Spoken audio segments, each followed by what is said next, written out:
You're going to have some tough new limits on executive compensation also. They need the money.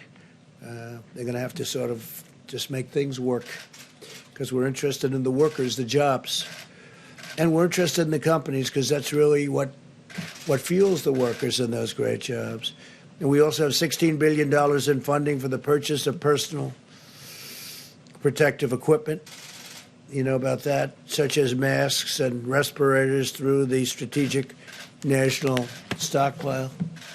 I encourage the House to pass this vital legislation and send the bill to my desk for signature without delay. I will sign it immediately. We will have a signing, and it'll be a great signing and a great day for the American worker and for American families and, frankly, for American companies, some of which were having the best years they've ever had these last few years. And then a little bit less than a month ago, they went into a position that they haven't seen because of the hidden enemy, the virus. Earlier today, I spoke to the leaders of many of America's amazing nonprofit organizations. I thank them for their unwavering and unwavering devotion to American people, to American families, to our nation.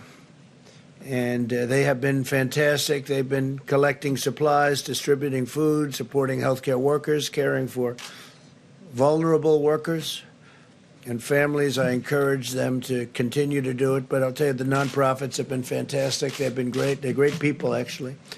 I know a lot of them. Finally, I want to provide a brief update on the critical supplies.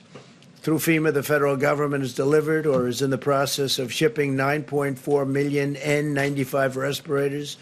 Think of that, 9.4 million.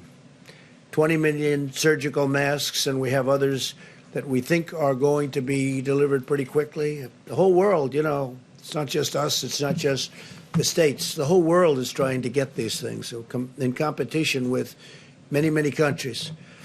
I believe today you broke the 150 mark for the virus. We have 150 countries, over 150 countries where you have this virus.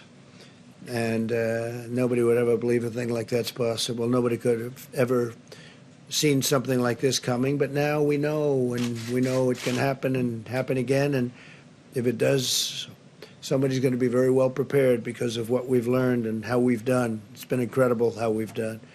Remember, there's more tests than anybody by far.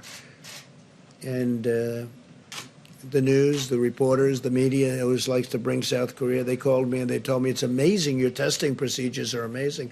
Plus, we have a test that's a very high-level test, and it's a test that's very accurate. 3.1 million face shields, 2.6 million surgical gowns, 14.6 million gloves, and almost 6,000 ventilators, which go to the areas of greatest needs. We sent, over the last day, 4,000 ventilators to New York.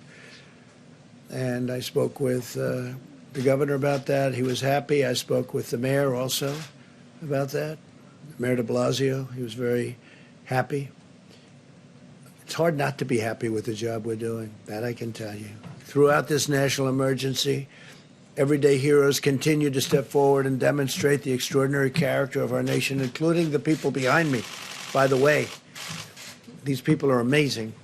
They are amazing people, and they become, I don't know, maybe I should just speak for myself, but to me, they become friends. Maybe they don't like me. Maybe they don't. Maybe they do. I don't know. All I can tell you is they're talented people. They work very hard.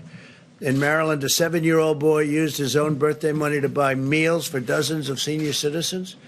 In Nevada, a college student recruited 90 of her friends to help deliver groceries and supplies to the most vulnerable. This is happening all over the country, thousands and thousands of instances. I could stand up here all day and tell you about other things. In Minnesota, hundreds of medical students have volunteered to provide child care for hospital workers, helping to keep our doctors and nurses on the front lines, fighting to save lives.